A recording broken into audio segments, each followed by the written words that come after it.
O efeito 4 é o da aleatoriedade, que é a tendência do avaliador a aplicar uma ou mais categorias da escala de maneira inconsistente com o modo como os outros avaliadores aplicam a mesma escala, né? Então, você está ali aleatório no rolê, né?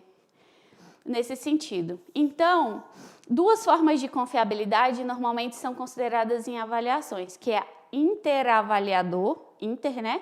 Em que os avaliadores concordam entre si em suas notas, e a intra-avaliador, em que cada avaliador atribui a mesma pontuação para um desempenho avaliado em ocasiões distintas. Então, a inter e a intra-avaliador, tá bom? Então, essa inter-avaliador ou confiabilidade entre examinadores independentes, sem discussão ou colaboração, né? Atribuem a nota assim, é considerada atualmente a característica mais importante da avaliação com itens abertos. No entanto, é uma condição necessária, mas não suficiente para a validade. Não é porque eu vou ter avaliadores assim, que de forma criteriosa, sem discussão, cada um com seu olhar, sem estar enviesado pelo colega, mas isso não significa que vai ser válido, um instrumento válido, uma questão válida. Isso significa que, sem um nível suficiente de acordo entre os avaliadores, um procedimento de avaliação escrita não pode ser válido. E aqui eu tenho um relato pessoal para falar para vocês como que faz isso que se chama calibração ou calibragem, né?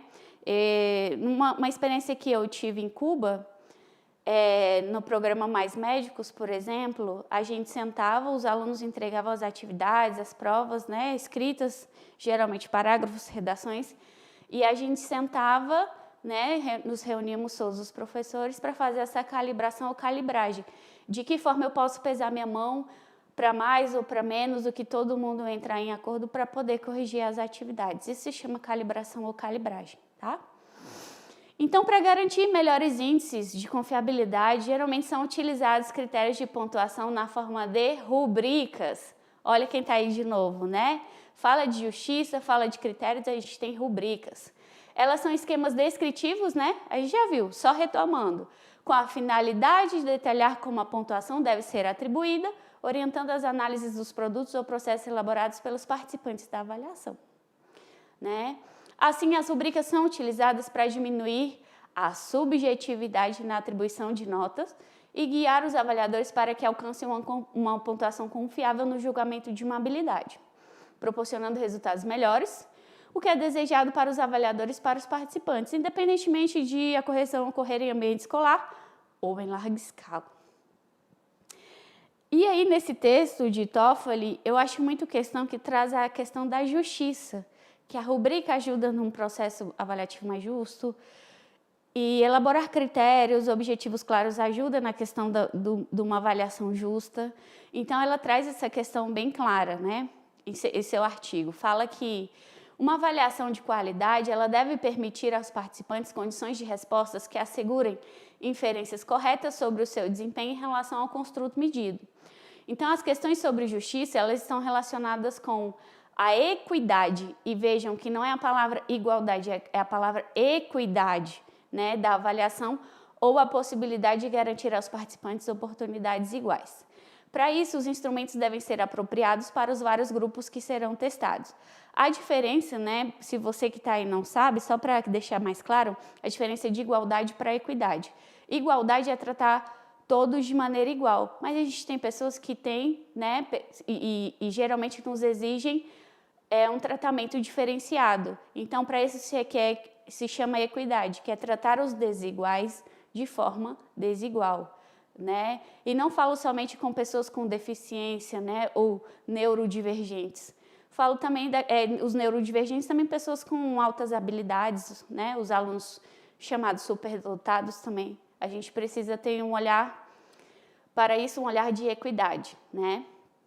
Então, há princípios estabelecidos que se destinam a auxiliar as pessoas responsáveis pelo desenvolvimento de avaliações a entenderem melhor o conceito de equidade na avaliação, evitando-se desse modo a inclusão de conteúdos ou imagens que possam provocar injustiça aos participantes ou abordagens de temas que suscitem polêmicas ou que possuam conteúdos considerados sexistas, racistas, ofensivos ou inapropriados. Quando a gente estava tratando de materiais autênticos, né, Lembra que é difícil filtrar material autêntico, não é só porque ele é autêntico que eu posso utilizar na minha sala de aula, né? Mas às vezes vem enviesado com uma forma que vai ofender ou o grupo de mulheres, né? Enfim, as pessoas com necessidades, então muito cuidado com isso daí. Então é necessário também a preocupação com grupos de examinandos considerados minoritários, como os raciais, os deficientes visuais e auditivos e os de pessoas idosas, né? A gente vai ver futuramente que o termo correto, né, como eu fiz uma citação literal do texto, mas são pessoas com deficiência, né? Não são deficientes, são pessoas com deficiência, mas a gente vai ver mais à frente. Então, essas pessoas com deficiências e essas deficiências podem prejudicar a capacidade da pessoa de demonstrar seu conhecimento sobre algum construto avaliado. Assim, testes não projetados com a inclusão em mente não podem distinguir adequadamente os que possuem determinada habilidade, mas que são afetados por características do teste, daqueles que simplesmente não possuem tal habilidade. E, portanto, né, então, deve-se buscar melhorar a validade dos testes e promover a justiça para que todos os participantes das avaliações em larga para todos os participantes das avaliações em larga escala. E coloquei entre parênteses aqui também, em sala de aula também, né? E aí eu pergunto a você, no seu contexto atual, ou que já contexto passado de atuação em sala de aula, se você possui ou possuiu algum aluno com deficiência, e se foi feita alguma adaptação nos instrumentos de avaliação, e se sim, de que forma? Eu confesso a você que está aí que eu não me sinto preparada, né, para pessoas com deficiência de maneira geral, ou neurodivergentes, enfim.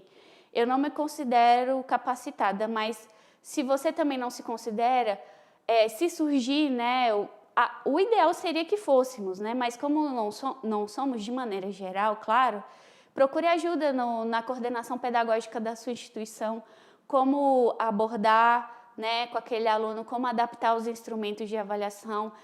Na rede, né, na internet, a gente tem muitas orientações a respeito desse tema, mas procure ajuda então, tá bom? E o importante é a gente sair da nossa zona de conforto e procurar fazer o nosso melhor nesse sentido, buscar ajuda, né? Você possui formação para essas adaptações? Eu já disse anteriormente que eu não possuo, mas é isso, busque, né? Procure, converse com quem sabe, né? Tem sempre um amigo ou a coordenação pedagógica que ela está preparada, né? Que para nos ajudar nesses casos. E as conclusões se a gente não precisa saber todos esses preceitos concretamente sobre confiabilidade, como vimos também anteriormente, validade, mas viu como a gente pode falar, por exemplo, tem um problema pessoal que tô com algum problema em casa, sei lá, briguei com meu namorado, minha namorada, meu marido, meu pai, enfim, né, com colegas de trabalho, eu estou chateada e eu vou descontar no meu aluno, tenta não passar isso para o processo de avaliação, aquele aluno não merece ser punido por uma questão pessoal sua, né? Também não seja rígido demais, mas também não deixe tudo passar, porque é importante encontrar o erro ou o desvio da norma padrão, ou a interferência da língua materna, né? No nosso caso de língua adicional. Então, tentem ser justos, né? Seguindo os preceitos com o máximo de conhecimento e busque ajuda na questão para adaptação de instrumentos de avaliação para esses alunos para que a gente possa tratá-los com mais equidade, tá bom? Essa foi a referência desse texto que eu utilizei hoje, né? Eu espero que tenha sido proveitoso para você que está aí. E aí, na nossa próxima videoaula, a gente começa no terceiro bloco, que é avaliação e sociedade, tá bom? Então, nos vemos na nossa próxima videoaula. Hasta luego!